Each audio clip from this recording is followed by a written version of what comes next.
Okay, ಇನ್ನೊಂದು update, ಮಾಜಿ CM Bhupendra Singh ಹೂಡಾಗೆ ಮುನ್ನಡೆ ಸಿಗ್ತಾ ಇದೆ. 41,000ಗಳ ಮತಗಳ ಅಂತರದಲ್ಲಿ ಲೀಡ್ ಕಾಯ್ದುಕೊಳ್ತಾ ಇದ್ದಾರೆ. ಗರ್ಹಿ, ಸಂಪ್ಲಾ, ಕಿಲೋಯಿ ಕ್ಷೇತ್ರದಿಂದ ಭೂಪೇಂದ್ರ ಹೂಡಾ ಅವರು ಸ್ಪರ್ಧೆಯನ್ನ ಮಾಡಿದ್ರು. 2 ಸಲ ಇವರು ಹರಿಯಾಣದ ದೊರೆಯಾಗಿ ಮಿಂಚಿದವರು. ಬಟ್ 10 ವರ್ಷಗಳ ಕಾಲ ಹರಿಯಾಣದಲ್ಲಿ ಕಾಂಗ್ರೆಸ್ ವನವಾಸವನ್ನ ಅನುಭವಿಸ್ತಾ ಇತ್ತು. ಆದರೂ ಸಂಘಟನೆಯನ್ನ ಮಾಡ್ತಾ ಬರ್ತಾ ಇದ್ರು. ಇನ್ಫ್ಯಾಕ್ಟ್ ಇವರು ಬಹಳ ಹಲವು ವಿಚಾರಗಳನ್ನ ಹೇಳ್ಕೊಂಡು ಬಂದಿದ್ರು.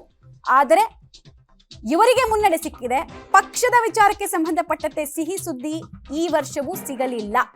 3ನೇ ಬಾರಿಗೆ ನಡೆದಂತಹ ಚುನಾವಣೆಯಲ್ಲಿ ಮತ್ತೊಮ್ಮೆ ಕಾಂಗ್ರೆಸ್ಗೆ ಹಿನ್ನಡೆ ಆಗ್ತಾ ಇದೆ ಅನ್ನೋದು ಗೊತ್ತಾಗ್ತಾ ಇದೆ. ನಂಬರ್ಸ್ ನೋಡೋದಾದ್ರೆ ನಾವು ಈ ಕಡೆಗೆ ನಿಮಗೆ ಟಿವಿ ಸ್ಕ್ರೀನ್ ನಲ್ಲಿ ಗಮನಿಸಬಹುದು. ಕಾಂಗ್ರೆಸ್ 34 ಕ್ಷೇತ್ರಗಳಲ್ಲಿ ಮುನ್ನಡೆಯನ್ನು ಕಾಯ್ದುಕೊಳ್ತಾ ಇದೆ. ಸೊ ಲಾಸ್ಟ್ ಟೈಮ್ ಕಂಪೇರ್ ಮಾಡಿದ್ರೆ ಒಂದು 3 ಕ್ಷೇತ್ರಗಳನ್ನ ವೃದ್ಧಿಸಿಕೊಂಡಿದೆ. ಅಂದ್ರೆ ಸ್ಟ್ರೆಂತ್ ಬಿಲ್ಡಿಂಗ್ ಅಂತ ಹೇಳ್ತೀವಿ ಸಾಮಾನ್ಯವಾಗಿ.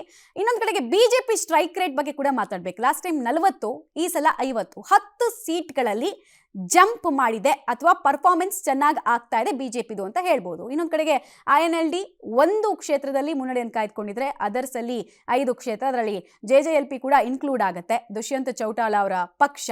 ಬಟ್ ಜಾಟ್ ಕನ್ಸಾಲಿಡೇಷನ್ ಆಗ್ತಾ ಇದೆ ಅಂತ ಕಳೆದ 1 ತಿಂಗಳಿಂದ ಕೇಳಿಬರ್ತಾ ಇದ್ದಂತಹ ಮಾತು ಭೂಪೇಂದ್ರ ಹುಡ್ಡಾ ಅವರ ಪರವಾಗಿ ಅದಿಲ್ಲ ಅನ್ನೋದು ಗ್ರೌಂಡ್ ನಲ್ಲಿದೆ.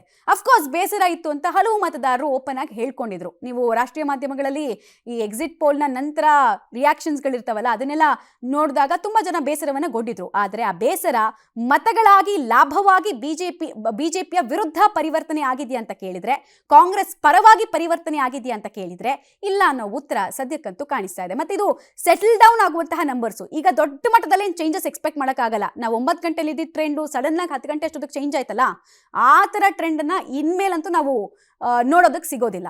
11:30 ಇಂದ 12:30 ತನಕ ನಮಗೆ ಗೊತ್ತಾಗ್ಬಿಡುತ್ತೆ ಯಾವ ಪಾರ್ಟಿಯಲ್ಲಿ ಅಧಿಕಾರ ಸ್ಥಾಪನೆ ಮಾಡುತ್ತೆ ಅಂತ. ಯೂಶಲಿ ಈ 1 hour ಇದೆಯಲ್ಲ, ಅದನ್ನು ಕೂಲಿಂಗ್ ಪೀರಿಯಡ್ ಅಂತ ಹೇಳ್ತೀವಿ, ಅಥವಾ ಸೆಟಲ್ ಡೌನಿಂಗ್ ನಂಬರ್ಸ್ ಪೀರಿಯಡ್ ಅಂತ ಕರಿತೀವಿ. ಸೊ ಸದ್ಯಕ್ಕೆ ನೋಡೋದಾದ್ರೆ ಬಿಜೆಪಿ ಮತ್ತೊಮ್ಮೆ ಹರಿಯಾಣದಲ್ಲಿ ಮತದಾರರ ತೀರ್ಪನ್ನ ಸ್ವೀಕರಿಸಿ ಅಧಿಕಾರವನ್ನ ಹಿಡಿಯೋದು ಬಹುತೇಕ ನಿಶ್ಚಿತ ಆಗ್ತಾ ಇದೆ. ಜಾತಿ ಸಮೀಕರಣ ಮತ್ತೆ ಇನ್ಫ್ರಾಸ್ಟ್ರಕ್ಚರ್ನ ಮಂತ್ರವನ್ನ ಅವರು ಇಡೀ ತಮ್ಮ ಚುನಾವಣಾ ಪ್ರಚಾರದಲ್ಲಿ ಹೇಳ್ತಾ ಇದ್ದಿದ್ದು, ಅವರ ಮ್ಯಾನಿಫೆಸ್ಟೋ ಜನಕ್ಕೆ ತೃಪ್ತಿ ತಂದಿರಬಹುದು ಹಲವು ಅಸಮಾಧಾನಗಳ ಮಧ್ಯೆ. ಇನ್ನು ಗುರ್ಗಾಂವ್ ಇರ್ಬೋದು, ಕುರುಕ್ಷೇತ್ರ ಇರ್ಬೋದು, ಬಿಜೆಪಿಗೆ ಲೀಡ್ ಬಂದಂತಹ ಕ್ಷೇತ್ರಗಳು ನಾನು ಹೇಳ್ತಾ ಇರೋದು. ಓಕೆ, ಒಂದು ಅಪ್ಡೇಟ್ ಇದೆ. ಈ ಬಾರಿ ಕೂಡ ನಾವು ಸರ್ಕಾರವನ್ನ ರಚನೆ ಮಾಡ್ತೀವಿ, ರಿಯಾಕ್ಷನ್ ಬರ್ತಾ ಇದೆ. ರೈತರು ಕೂಡ ನಮ್ಗೆ ವೋಟ್ ಹಾಕಿದ್ದಾರೆ. ಸಿಂಗು ಬಾರ್ಡರ್ನಲ್ಲಿ ಏನಾಯ್ತು ರೈತ ಹೋರಾಟ ಅನ್ನೋದನ್ನ ನೀವು ನೋಡಿದ್ರಿ. ಬಿಜೆಪಿ ರಾಜ್ಯಾಧ್ಯಕ್ಷ ಮೋಹನ್ ಲಾಲ್ ಬಡೋಳಿ ಅವರು ಹೇಳಿಕೆಯನ್ನು ಕೊಡ್ತಾ ಇದ್ದಾರೆ, ನಮ್ಮದು ಸೆಲೆಬ್ರೇಷನ್ ಮೋಡ್ ಈಗ ಅಂತ.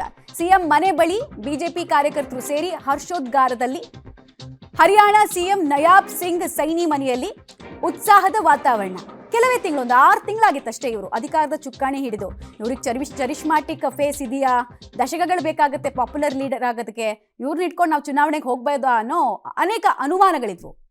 ಇನ್ಫ್ಯಾಕ್ಟ್ ಇವತ್ತು ಕೂಡ ಹಲವು ನಾಯಕರು ಪ್ರಶ್ನೆಯನ್ನು, ಅಂದರೆ ಈ ರಿಸಲ್ಟ್ ಬರೋಕ್ಕೂ ಮುಂಚೆ ಹಲವು ನಾಯಕರು ಅದೇ ಪ್ರಶ್ನೆಯನ್ನು ಎತ್ತಿದ್ರು.